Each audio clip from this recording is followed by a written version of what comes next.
better. All right, on with us is Jackie Turner, Executive Director, Mississippi Department of Employment Security, and Timothy Rush, who is Director, Unemployment Insurance for the Mississippi Department of Unemployment. Good morning, guys. How are you both? Jackie and Timothy, are you there? We are here. Good morning. Ready to rock and roll for a Wednesday? It is Wednesday. It's not Tuesday, so that's good news. Yeah, we had a day off. We did have a day off, so that's good. All right, I've got so many questions here to throw at you, first of all, but I guess the first question is an overview of numbers to date. What does it look like? Has the backlog subsided? Hopefully, are we nearing that point, either one of you? Well, yeah, we do believe the backside we've hit the top and we're going down the hill on the other side. Our numbers since the middle of March are right at 270,000 people have filed claims. Mm-hmm. Mr. Rush can add to this, but we have seen a decrease the last couple of weeks in the number of claims. Still a good many. Before this, we were seeing 1,000 or less a week, and now we're still seeing a little over 20,000 a week. But we do think we're on the other side, and we have seen less call volume in the call centers. So I'll let Mr. Rush add to that if you want. Yeah, Timothy, what have we learned about this as far as just the way you handle it, and how do we prepare for the future to maybe solve some of the problems that we had? Yeah, well, I think going forward, making sure that the employer community is aware that there is a balance here, and that balance is as they begin to restart the businesses, those workers who they're connected to, who are skilled and trained and experienced, should come back to work. Mm-hmm. I think one of the challenges that I'm hearing for the employer community is how do they prepare the workplace to adapt to the new normal. So individuals who are currently filing for benefits, some have apprehension, some are ready to go back to work, and there are a lot who are enjoying the unemployment benefits and are skeptical about going back to work. Yeah. So we are trying very hard to give the employer the tools to communicate to the agency and let us know when people have gone back to work or refuse to go back to work or can't be reached to return to work. So we're working with the employer community. All right, well, but that's apparently that is a big deal across the entire country. But walk us through the steps that happen should an employee be called back to the office or the workplace and they don't return. What happens next? Walk us through that.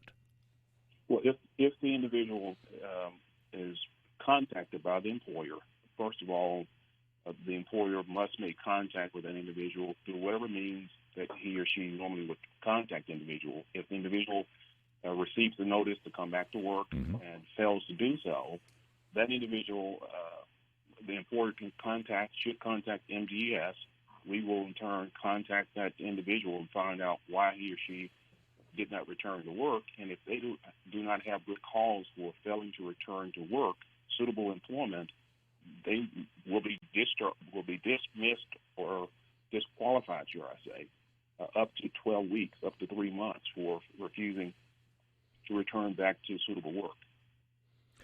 Do you guys, does it end there, or do you have some communication or interaction with your agency? Or are you required to fill out some federal form to document that they are not living up to their agreement as far as the PPP is concerned?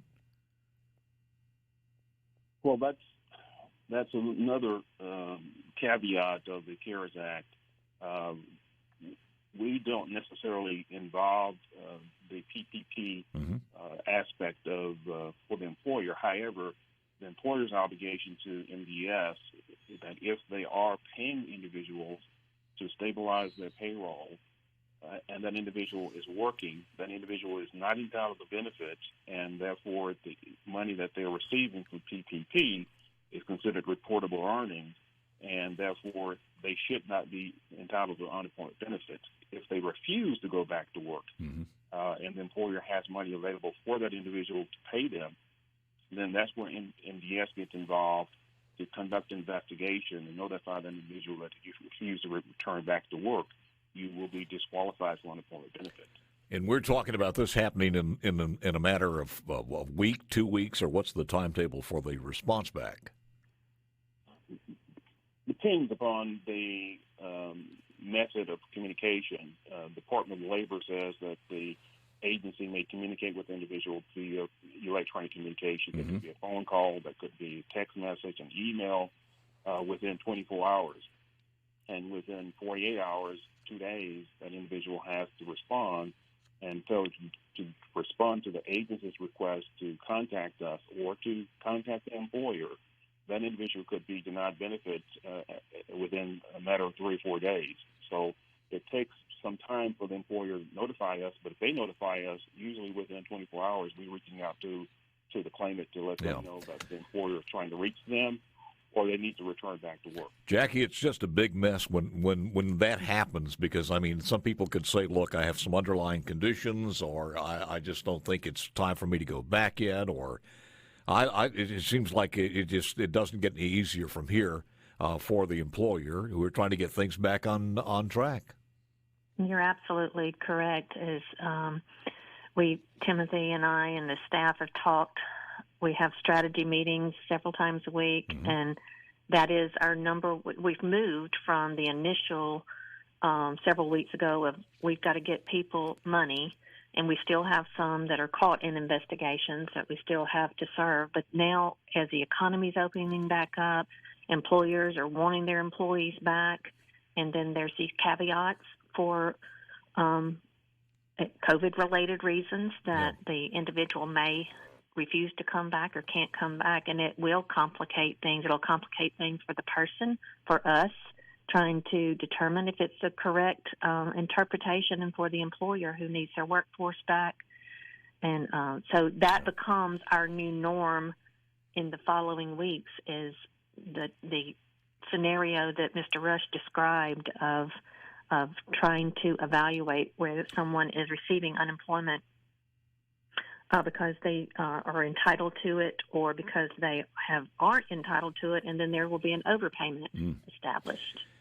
By the way, the requirement for those without jobs to look for a job and at least seek one out, what's the status of that? The governor's executive order for job search, I believe, ends at the end of June. And so barring anything else that comes along the way, then we will reinstate all of the normal rules and regs for the unemployment insurance program, which we temporarily suspended to help people through the COVID-19 process. So we will go back to that. At the end of June. Available work search requirements at the end of June. I have a couple of other questions. Can you guys hang on for a second? Jackie Turner, Executive Director, Mississippi Department of Employment Security, and Timothy Rush, Director, Unemployment Insurance for the agency. And it's a question I had for the Speaker of the House, who will be joining us a little bit later on, but it's about how you guys doing financially with the session in and out. We'll talk about that when we return in just a moment. Yes, Jackie Turner, Executive Director, Mississippi Department of Employment Security, and Timothy Rush, Director, Unemployment Insurance. The question was financially, is there, with the appropriations coming up a little bit later on, and we understand all of that, how are you guys doing as far as your funding? Well, we are a federally funded state agency, and in the Families First Act passed by Congress, we received a little over $7 million for COVID-19 response related to unemployment insurance. And we've applied for some other funding that we were allowed to apply for. And so with that, we have some funding to start off with, but we will be asking the legislature for some state CARES Act funding to help replenish the Mississippi's trust fund and for expenses not covered by our other federal sources. Look, I got a couple of questions on the C-Spire text line. I'm going to throw these out. Either one of you can pop in with the answer here. Is it the employer's responsibility to report a worker who does not return, yes or no? Yes. If the employee refuses to return to work, does the employer have to hire that person back once unemployment is cut off? No. I think that was pretty simple. Yes or no is the easy way to do that. Let's see if I can get another one. Since you didn't elaborate, so now I got a thumb through here on the computer fast. Will we have to report the unemployment on next year's taxes? As far as the worker or the employer? Should the employee be? I think it's probably the employer. Well, maybe it's not. I can't. It may be the employee. I'm not sure. So I'll just bypass it. Let me answer from both perspectives. Okay. The employer, most employers are what we refer to as rated employers. They have an unemployment tax rate. Mm-hmm. Those employers are required to file their quarterly wage reports showing who they employed and how much money they paid them. That's quarterly. However, the first quarter, which ended March 31st, report is due at the end of April. In this case, under the executive order of the governor, that time period has been extended through July 31st. So at some point, the employer will be required to report all work and wages that they employed during each quarter during the calendar year. Right now it's suspended. Weekly, the claimant certifies that he or she did not work or did work, and if they did work, they're required to report his or her earnings on that weekly certification. The system calculates the earnings based upon what he or she is entitled to for unemployment benefits and makes the appropriate deduction from earnings versus what they were entitled to and pays them a partial unemployment compensation. One of the provisions in the executive order is the allowance of $40 was raised to $200. So the individual who normally could earn up to $234 a week can now work part-time and earn up to $434 a week, receive $1 from the Unemployment Trust Fund, $434 for working part-time from their employment, and then additional $600 a week from the federal CARES Act. From the CARES Act. So, okay. Yeah. So. The other question was, do you have any data, either one of you, collection methods at MDES on knowing how many businesses have declared bankruptcy, or maybe a guesstimation how many jobs that we know now are not coming back? Jackie, do we have any data on that at all? Because I know that we're getting reports every day of a couple of restaurants here and there in different cities in our hometowns that have decided to shut the door.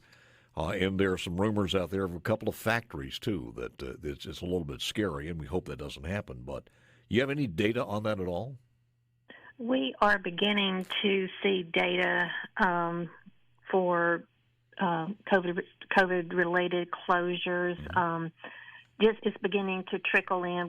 What we do know is the industries that have been most highly affected by COVID, and of course the food service industry, manufacturing, transport, retail, administrative and waste services, healthcare. Those are the industries that have been the most impacted. And then we get notices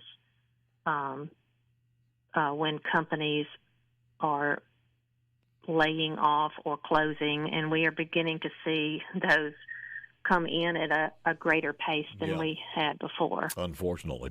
Yes, unfortunately. When an employee doesn't come in for work, or they're late and they are fired for legitimate reasons, are they still able to collect unemployment payments? I'll respond to that.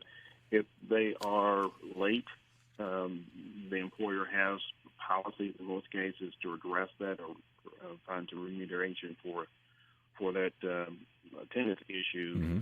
In some cases, they have a progressive disciplinary action, may result in suspension, may result in a termination. If that person is discharged and for attendance, that person is subject to be denied unemployment benefits and therefore not entitled to the CARES Act money.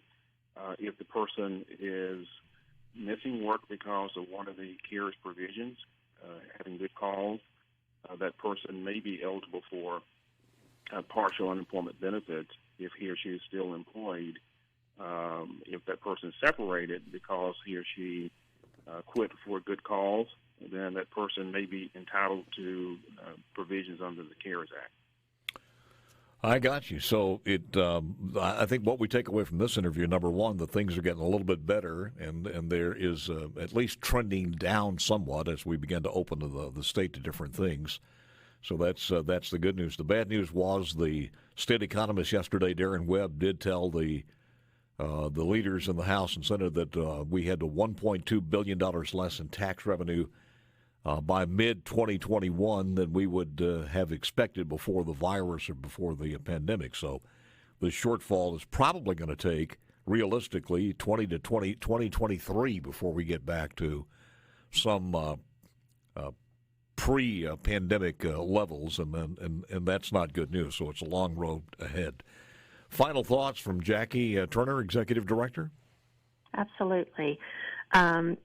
Employment Security is here to furnish unemployment insurance when people are eligible, but we have to safely get our state back to work, and we also are in the workforce area as well, so we want to be a part of that solution and helping people get back to work, working with employers, working with our community college system and other partners to provide training and those kind of things and help employers get people back to work. And I will say, file for unemployment and receive unemployment when you are eligible to receive it. It is unlawful to receive it if you're not entitled to it. And the extra $600 from the CARES Act ends at the end of July. Mm-hmm. So let's get Mississippi back working again. We got to have that. Timothy Rush, your final thoughts, sir. I concur with Jackie.